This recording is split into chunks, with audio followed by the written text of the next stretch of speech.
Hi, எல்லாருக்கும் வணக்கம். அருள்வான் படம். அண்ட் ஃபஸ்ட்டு இந்த படத்து கதை கேட்கும்போது அந்த டைமில் கிராமத்து படம் கொஞ்ச நாள் வேணாமே அப்படின்னு யோசிச்சுட்டே போய் தான் கதை கேட்டேன் சாருக்காக. ஆனால் கணேஷ் சார் சொன்னதுக்கப்புறம் பண்ணணும்னு ஆசை வந்துருச்சு. அண்ட் மெயினாக அதோட அந்த என்ன சொல்கிற படத்தோட கருன்னு சொல்கிற மாதிரி படிக்கிறதுல ஸ்கூலில் இந்த ஃபெசிலிட்டியில் அந்த ஃபெசிலிட்டி இல்லைன்னு நினைக்கலாம். பட் படிக்கிறதுக்கான ஃபெசிலிட்டியே இல்லை அப்படின்னு நம்ம ஊர்லேயே ஒரு இடம் இருக்குது, மக்கள் இருக்காங்க, இந்த மாதிரியும் வாழ்கிறாங்க அப்படின்னு நினைக்கும் போது இதில் கண்டிப்பாக நம்ம இருக்கணும் அந்த படத்தில் அப்படின்னு ஒரு ரெஸ்பான்சிபிளாகவும் ஃபீல் ஆச்சு. அண்ட் ப்ரொடியூசர் சார் இப்படி ஒரு படத்து மேலே நம்பிக்கை வச்சு அண்ட் பண்ணதுக்கு தேங்க்யூ. லொக்கேஷன்னா மேப்லேயே இல்லாத லொக்கேஷன், நெட்வொர்க்கே கிடைக்காத ஒரு லொக்கேஷன், தங்குறதுக்கு தூங்குறதுக்கு இல்லாத ஒரு லொக்கேஷன் தான் இந்த படத்தில் தான் நாங்கள் பண்ணோம். ஆனால் அப்படி ஒரு லொக்கேஷனில் அவ்வளோ ஒரு லைஃப் இருக்குது, அங்கே இன்னுமே மக்கள் அழகாக வாழ்கிறாங்க.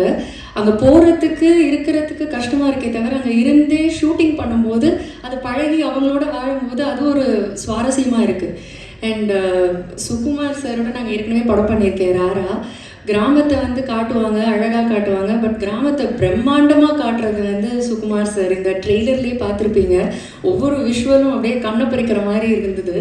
ஸோ என்னையும் கிராமத்தை அழகாக காமிச்சதுக்கு thank you Sukumar sir. And Arulnithi sir, அவர் நம்பிக்கை நாயகன் நினைக்கிறேன். ஏன்னா படத்தில் அருள்நிதி சார் இருக்காரான்னு சொன்னோன்னே எல்லாரும் சொல்கிறது, ஓ சார் இருக்காரா, அப்போ படம் நல்லாயிருக்கும், அப்போ படம் வித்தியாசமாக இருக்கும், அப்போ படத்தில் ஏதோ இருக்குது. ஸோ இந்த தாட் தான் ஃபர்ஸ்ட் வருது என்னோடய ஃப்ரெண்ட்ஸ் அண்ட் ஃபேமிலி.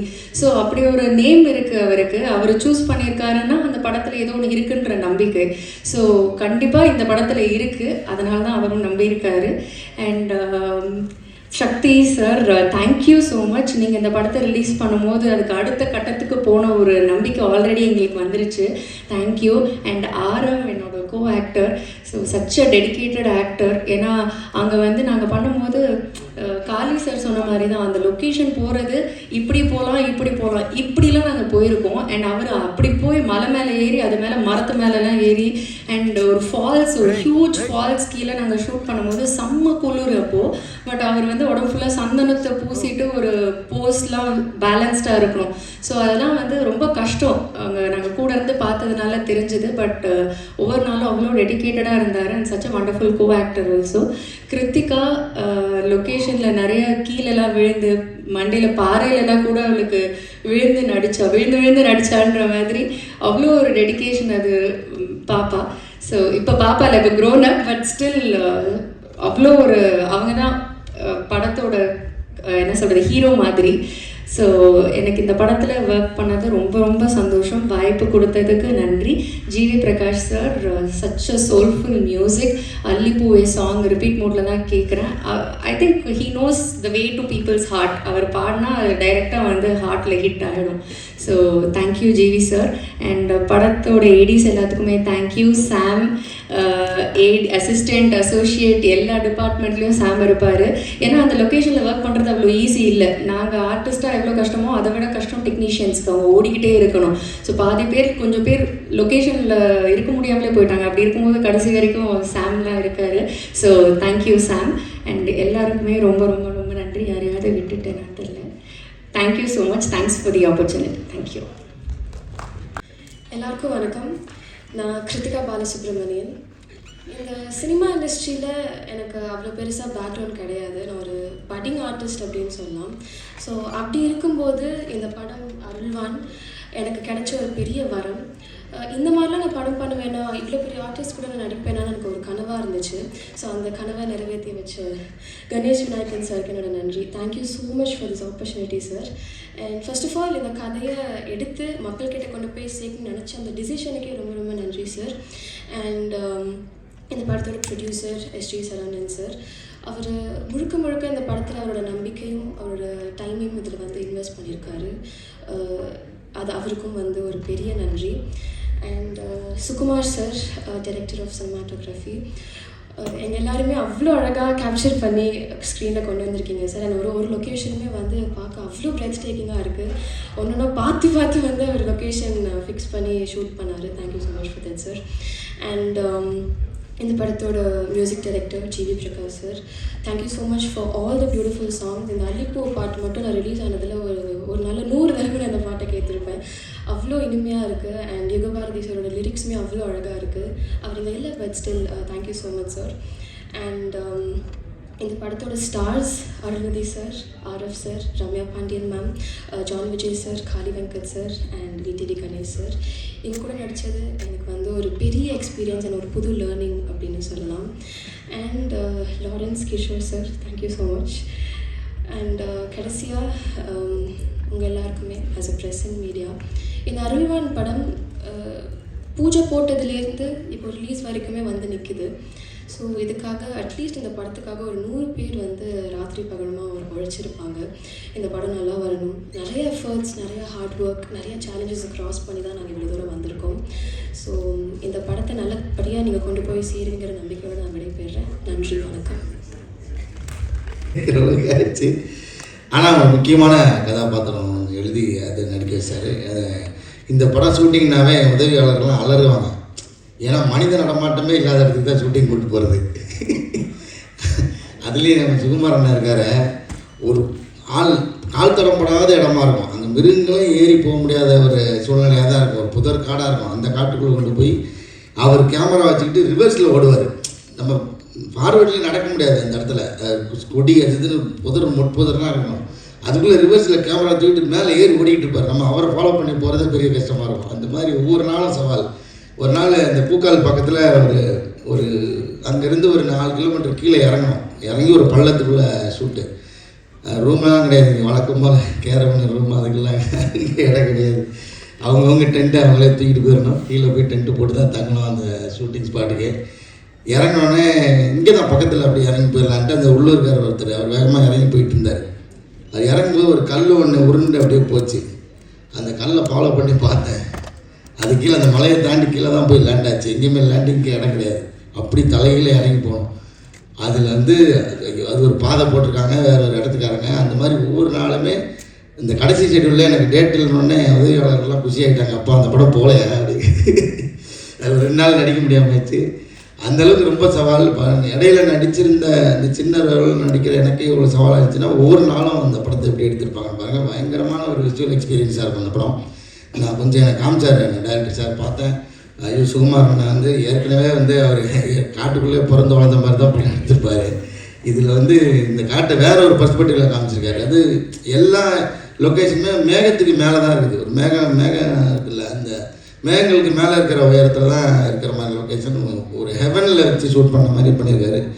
அதை தாண்டி இந்த கதை ரொம்ப முக்கியமான கதை. ஒரு அடிப்படை கல்வியை பற்றி பேசுகிற ஒரு படமாக இருக்கும். அது ரொம்ப முக்கியமான படமாக இருக்கும். ரொம்ப பேசப்படுற அந்த படம் நம்பிக்கை எனக்கு.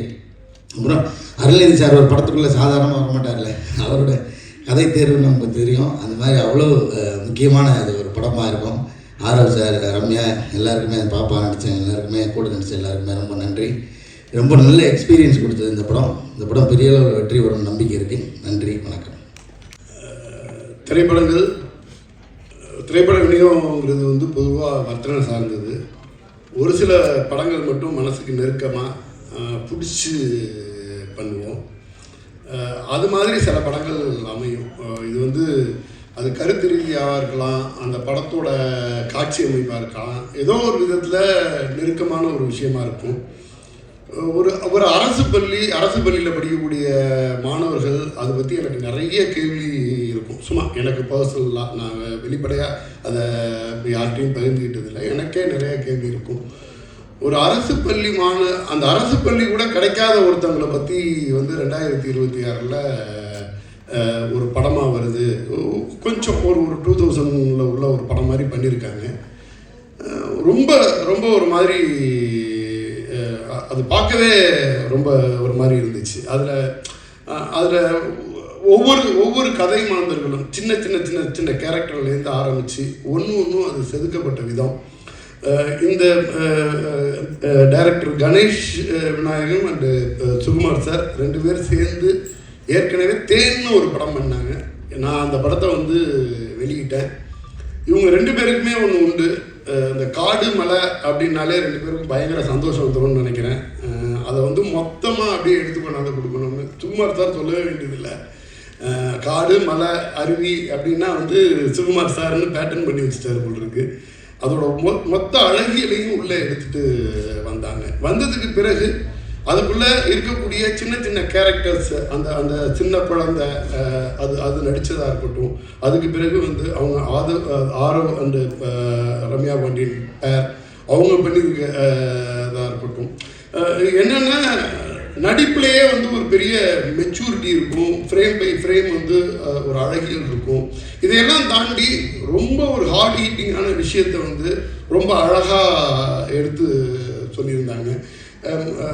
இதையெல்லாம் தாண்டி இதில் வந்து அருள்நிதி சார் ஒரு ஒரு படம் வந்து எனக்கு வந்து ஒரு மூட் செட் பண்ணுற மாதிரி இனிஷியலாக ஒரு கதையை வந்து நகர்த்தி அப்படி எடுத்துகிட்டு வந்தாச்சு.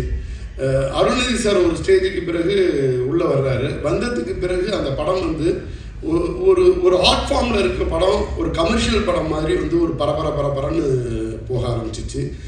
மிகப்பெரிய பர்ஃபெக்ஷனிஸ்ட்டு சாரோட படம் என்னது ரியாக்ஷன் மிகப்பெரிய பர்ஃபெக்ஷனிஸ்ட்டு. டிமாண்டி காலனி இதெல்லாம் வந்து சாரோட படத்தை எடுத்து மொத்தமாக நான் வாங்கி வெளியிட்ட படம். அது ஒரு சின்ன சின்ன விஷயத்துலையும் அவ்வளோ பர்ஃபெக்ஷன் பார்ப்பாங்க. அது ப்ரொடியூசருக்கு வந்து ப்ரொடியூசர் ஃப்ரெண்ட்லியாக இருக்கிறதா இருக்கட்டும். நான் வந்து அந்த படம் வாங்கி ரிலீஸ் பண்ணும் பொழுது அதோட இன்டர்வியூ கூட என்னோடய ஆஃபீஸில் உட்காந்தே பண்ணுறேன் அப்படின்னு சொல்லிட்டு ஃபுல் அண்ட் ஃபுல் பண்ணாங்க.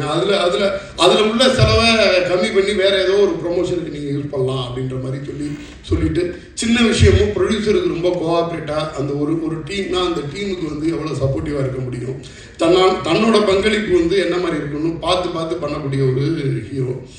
இந்த படம் எனக்கு வந்து ரொம்ப ஒரு பெருமையான படமாக நான் நினச்சி வெளியிடுறேன். ஏன்னா இன்றைக்கி வந்து விளிம்பு நிலை மக்களோட விஷயத்தை வந்து பேசுகிறதுக்கான படங்கள், அதை மிகச்சரியாக சொல்கிறதுக்கான அந்த அரசியல் புரிதலோட படம் பண்ணக்கூடிய இயக்குநர்கள், அதுங்கிறதே வந்து நமக்கு ஒரு வரப்பிரசாதம் அப்படின்னு நினைக்கிறேன். சமீபத்தில் கூட பார்த்தேன், அரசு பள்ளியில் வந்து முன்னாள் மாணவர் நல சங்கத்துக்காக காளி வெங்கட் சார் வந்து ஒரு தொடர்ச்சியாக ரீல்ஸ் வந்து வைரல் ஆகிட்டே இருந்துச்சு. ரொம்ப அழகான விஷயம். என்னென்னா இன்றைக்கி வந்து ஜென்சி கிட்ஸோ இல்லை அதுக்கு அடுத்து சோசியல் மீடியா லெவலில் உள்ள கிட்ஸுங்க வந்து அவங்களோட அடுத்தடுத்த ஃப்ரெண்ட்ஸுங்களோட கனெக்டடாக இருக்காங்க. அவங்களோட படித்தவங்க ஸ்கூல்லேருந்து காலேஜ்மெண்ட்லேருந்து எல்லாமே கனெக்டடாக இருக்காங்க. நிறைய அரசு பள்ளி மாணவர்கள் வந்து அது அந்த கனெக்ட் கூட கிடைக்காம எங்கெங்கேயோ போயிடுறாங்க.